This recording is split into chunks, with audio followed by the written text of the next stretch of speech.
Welcome back to the next part of our Introduction to Maya series. For this one, we're going to go through the modeling mode. So up here you have the steps in the process for making games and animations as modeling, rigging animation, FX, rendering, and then there's a customize button down at the bottom over there.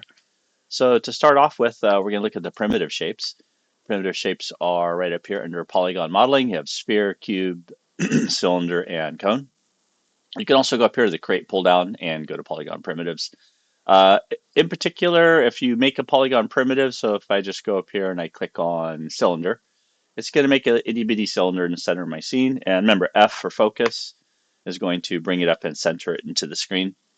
And Alt wheel around, you can see this is the front, the arrow spacing, zoom, RGB equals XYZ. So red, green, and blue is X, Y, and Z. That's going to be the depth going in and out. The X is going to be left to right, and the Y and Y is up and down. So what it does when you hit the button, it automatically creates you at the center of your world. I prefer to use interactive creation. So if I go up here to create a polygon primitive and go to interactive creation, now what you'll see is it's activated my cursor. What happens is for making most of these shapes, it's a 2-click drag process. So if I click and drag one time, let me try that again. Here. Click and drag one time, it's going to do the diameter of the cylinder. So basically the circle that gets then extruded and let go. And then it says drag up to set height. So I'm going to click drag up or down. And you'll see it's constrained to the ground. So I like this better because it makes it parallel flat to whatever surface you want to work on. It also lets you kind of measure out on your grid and design in space. So I could go in here and I could go click drag.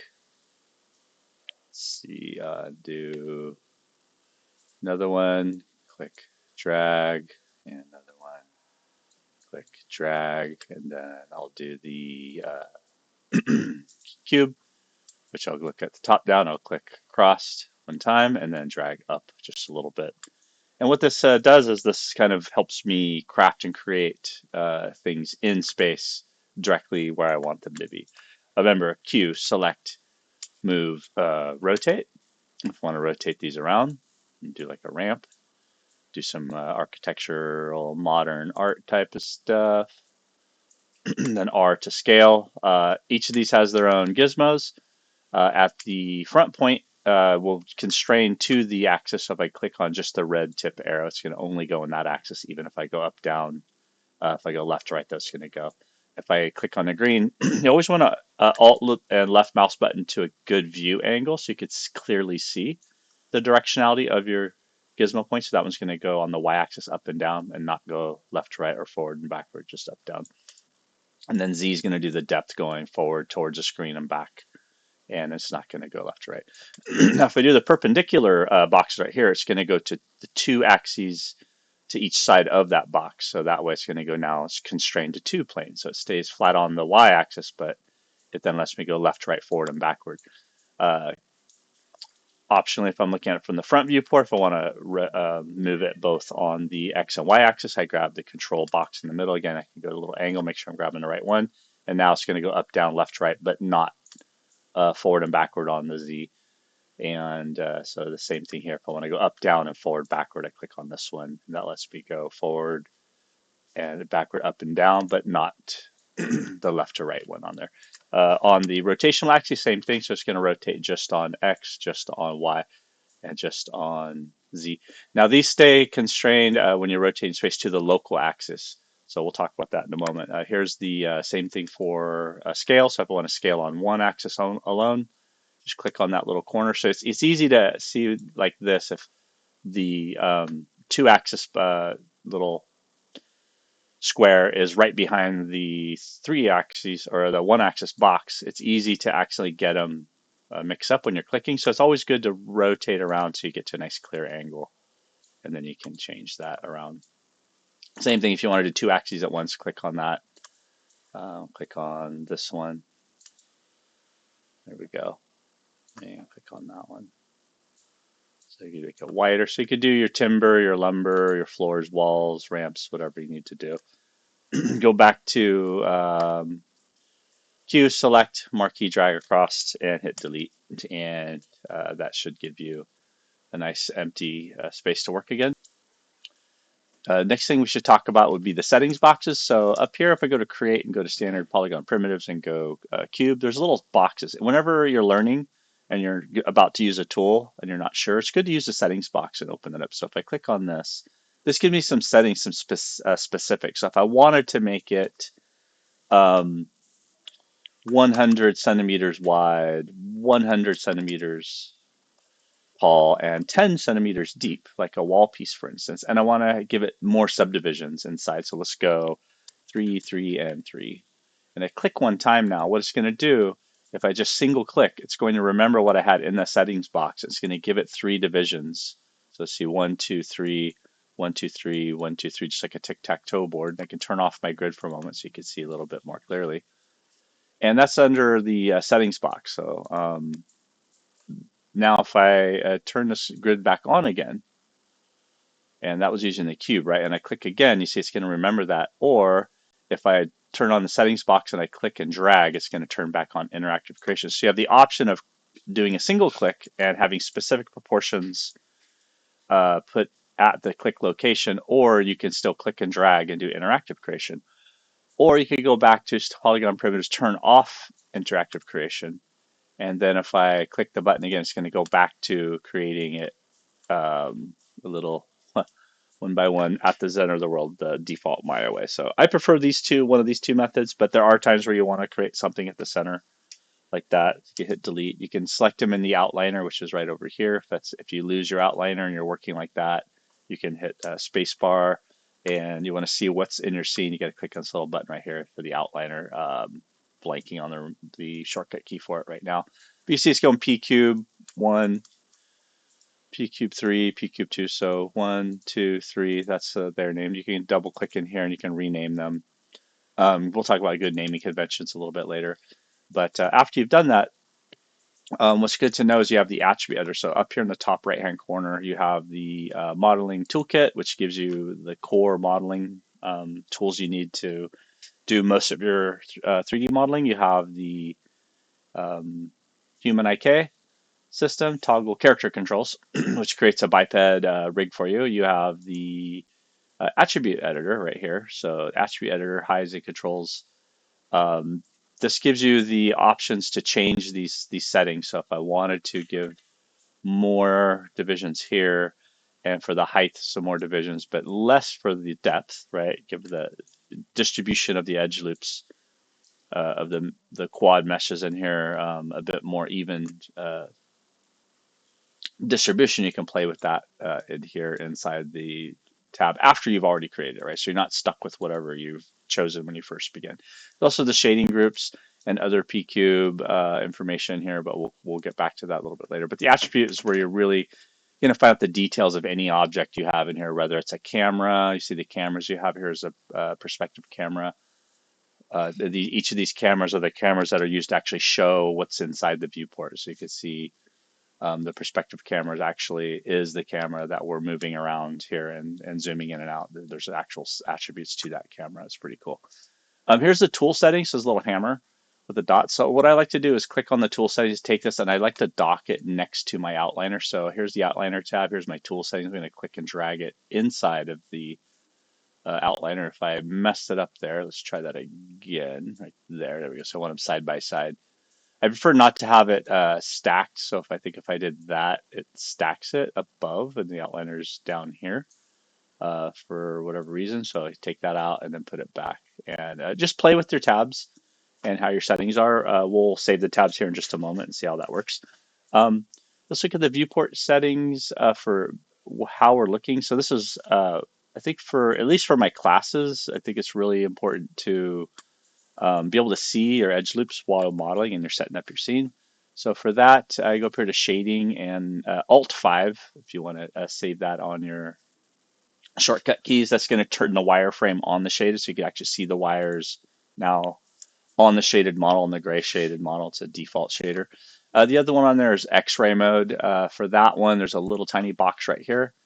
That's X-ray mode, and that's just lets you see through the models. We'll see how well that shows up on camera. And then remember Alt B if you need to change your settings for the background color. That helps sometimes. So if you're in, we'll change the settings of your viewport Alt B and your wireframe and your X-ray, depending on what you're doing. You know, if you have a complex, when you get really complex in here and you have things passing through other objects and you're really having a hard time seeing what's happening inside of there, scale that down.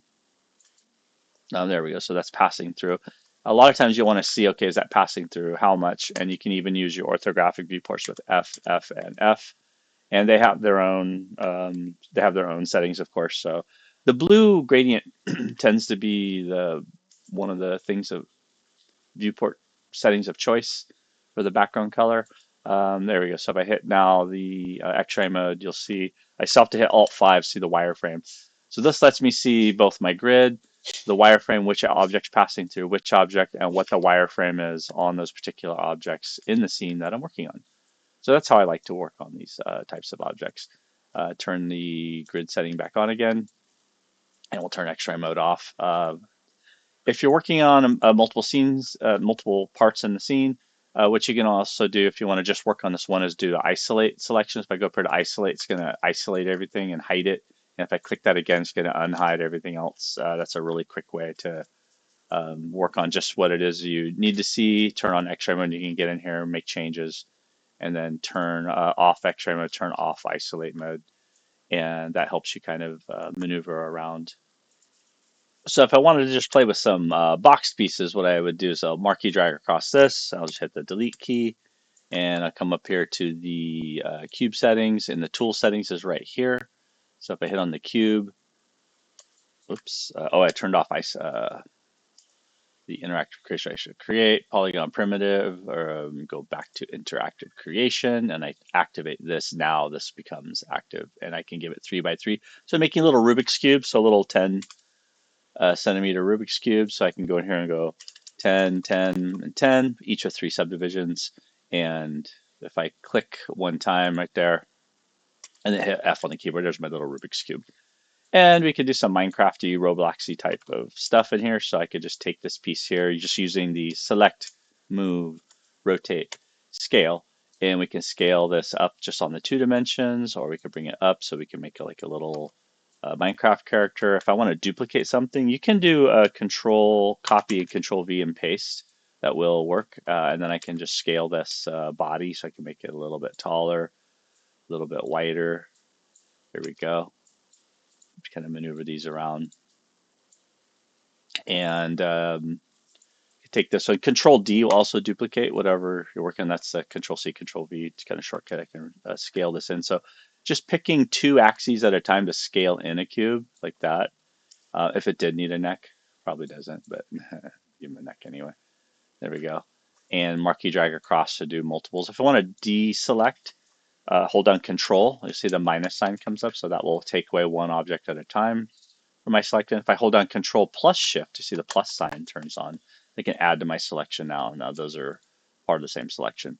So I could go create another one here if I want to. So do a leg. So this is where creating in space kind of helps sometimes.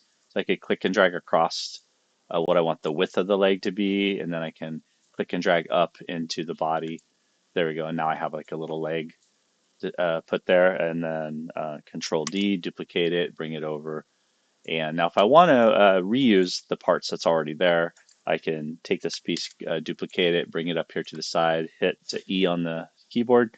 And as I rotate, you'll see it's going to rotate in very fine increments. If I hit J, though, let me undo that, hold J, and then rotate. It's going to snap in some nice even increments. I believe it's 12 and a quarter or 20, 12 and a half increments, something like that. But there we go.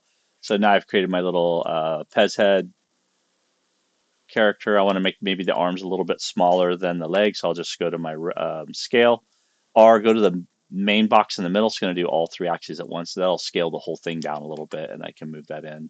We'll make it perfectly symmetrical a little bit later. You don't have to worry about that now. I'll just hit Control D, slide that over, and that should work as a basic triangulated body. If I want to give it some extra edge loops in here, I don't like how long the squares are. You want to usually even out your topology. I could go here to the polycube and do the height subdivision. Let's maybe pop in a 5 there. There we go. Maybe even more. Let's go like 7 and do the other one also.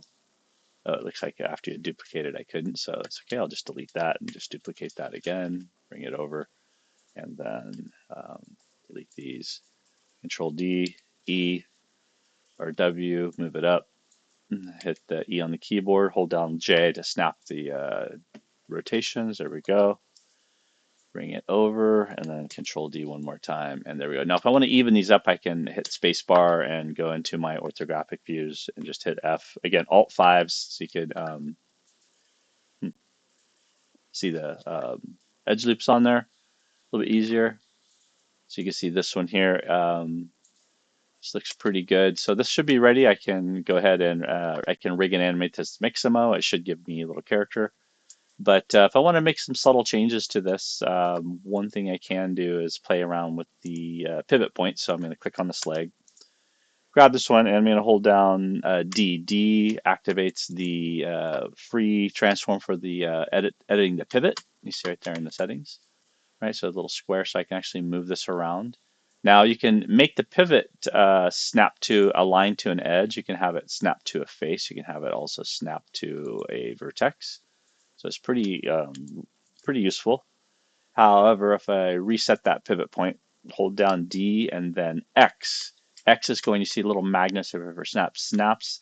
It's going to snap it to the grid. So if I grab this little circle right here, you want to be really careful as you're learning this. So D and then X, and grab that little circle, yellow circle there, drag it down. See it snapping all over. It's snapping to the grid for me. So there we go. So now it's actually, that's the center point for it. Now, I want to center this up. I go to the other box up here we haven't looked at yet. This is your channels box. Channels gives you the basic position, rotation, scale information. So if we want this to be the home position of this leg, these all need to be zeros translates, right? So what you do for that is there's a freeze and a delete history button up here. So I'm going to freeze it. It's going to freeze all these positional rotationals and make the scale all 1. That's its default 1-to-1 ratio. And then also going to delete the history. You'll see inputs, geometry. Every time you use a tool in Maya, it actually saves that into memory. So let's delete that history. So this is now the centerpiece of this box of the is the leg. So if I want to mirror this over evenly, what I would do is go edit and duplicate special, pull up the settings box, and I'm going to make a copy of it for this one. And I want to go across the x-axis. Each of these boxes usually is X, Y, Z, or RGB. Whenever you see any of these gray boxes in 3D, that's typically the 3 for translate or move, rotate, scale, X, Y, Z, RGB values for the rendering. That's going to be the same. But we want to do an opposite across this main X line. So for that, we have to do a -1 on the scale. It confused me a lot when I first did 3D, but it makes sense now. So you just got to kind of run with this. So that works pretty good. So that should be perfectly even. So I'll close that out. If I wanted to snap the body to the center, go into X-ray mode. You can see it's off just a little bit. What I would do is hold down X on the keyboard, just see it snaps, and then grab just the red handle for the X transform, so or movement. So that's going to snap it to the grid, but it's only going to move on the X axis. It's not going to move back and forth too much, I hope. If I did want to snap it over here, come back over here, we can grab this and we can snap it on this axis as well on Z. So I should grab this arrow, snap there. Do the same thing for the leg. We could grab, you see the legs are no longer centered up perfectly, so they're forward a little bit. That's okay, I'll just kind of eyeball that for now. For the arm though, if I hold down X, I can snap it to the axis that way, grab the other arm that's in the back. You got to watch out for how 3D objects are stacked as you're working. So let's go ahead and make these arms perfectly even. As you can see, this one's pushed in way more than the other one. So for this arm right here, I'm going to snap it in position here and grab the neck. I'm going to hold down X. I'm going to snap that there. I'm going to grab the head. I want to snap it in the Z as well right there. I also want to snap it from the front viewport. So it's off a little bit. Hold down X, snap it to the front, grab the neck, snap it from the side here. There we go. Sometimes you got to be patient, make sure you're precise with your clicks. Okay, the arm of the pivot's out there. So what do? Let's go to 3D viewport and perspective. Hold down D and then X, and I'm going to snap it down to the grid. Freeze it, delete its history. You'll probably do this 100 times as you're learning, so get used to it. And then we're going to go up here to edit, duplicate special to the settings box and make sure that it is a copy, not an instance, and it is -1 on scale. It should remember whatever you put in there last. I'll then hit apply, close, and that should be aligned pretty good. If I go to the side viewport, you'll see it's still not aligned from the front and the back. So what I can do is I can grab using Control plus Shift, right, to make sure I have both selections. I can go here to the side viewport. And since I already got it centered to the ground, what I can do is I can redo the center point with this button right here. So it's going to set the pivot to the center of the selected object. So what that'll do is that'll average out the two objects you've selected and it'll create a center point for what you've selected. So once I've done that, I'll hold down X and I'm going to snap this back to the middle so it's perfectly centered now within the shoulder of the torso. And that's pretty good to go. Now, if each of these objects don't have a center pivot point down on the ground, that's okay, because what I'm going to do next is I'm going to grab all the objects and I'm going to combine them together. So let's do that in the next video.